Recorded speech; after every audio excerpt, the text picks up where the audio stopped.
Problem 2. As shown in the diagram below, the angle of elevation from a point on the ground to the top of a tree, this angle right there, is 34 degrees. Now this next piece, notice that we don't see a 20 in the diagram. We're going to have to put that in our diagram. The 34 they did for us. And they helpfully told us that's the angle of elevation. Sometimes they will, sometimes they won't. You should know the angle of elevation is from the ground to the top and to the base. That right there. Well, let's be very deliberate about how we are including the next piece of information, because this 20 has to go somewhere specific. It says if the point is 20 feet, and it's ambiguous where this point is, it's 20 feet from the base of the tree. Okay, well there's the base of the tree.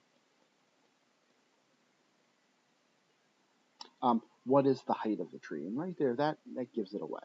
They want me to figure out what this is. That's x. And if I'm 20 feet away from the base of the tree, the only option is this.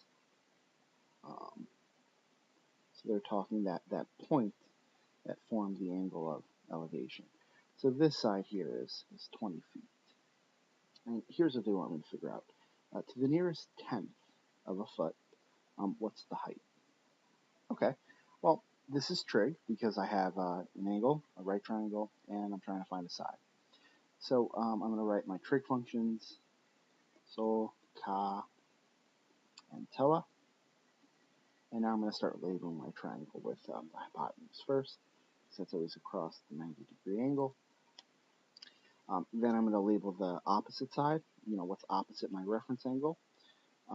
That would be x, and then here's my adjacent. So this problem is going to use the opposite and the adjacent. That's a tangent type function. So that's going to be the tangent of my angle, 34 degrees. That has to equal the opposite, which in this case is x, divided by the adjacent, which in this case is 20. I'm going to throw the tangent over 1, turn into a fraction. That way it makes cross multiplying a little bit easier. I'm going to see this is x. And then the next piece of multiplication is going to be this 20 times the entire tangent function, the tangent of 34. And earlier I told you, you always want to put the constant or the variable in front of the trig function. Always put the trig function at the end.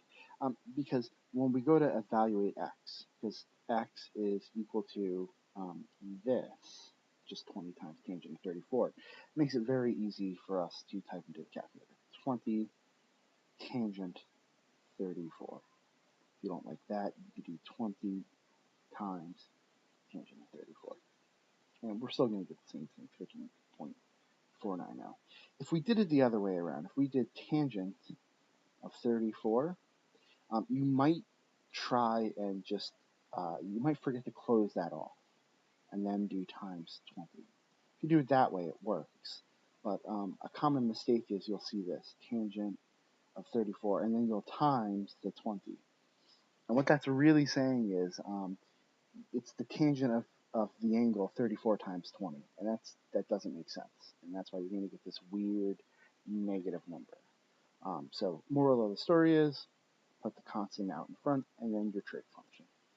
And that's how you'll get your correct answer to trig. So 13.490 x equals 13.490, and then we'll do the rounding as we need. And they want me to round to the nearest tenth. That's this number here. So I need to know, does that stay 13.4 or do I round up? And since 9 is 5 or higher, it's greater than 4, we round this up. So this is going to be x equals 13.4.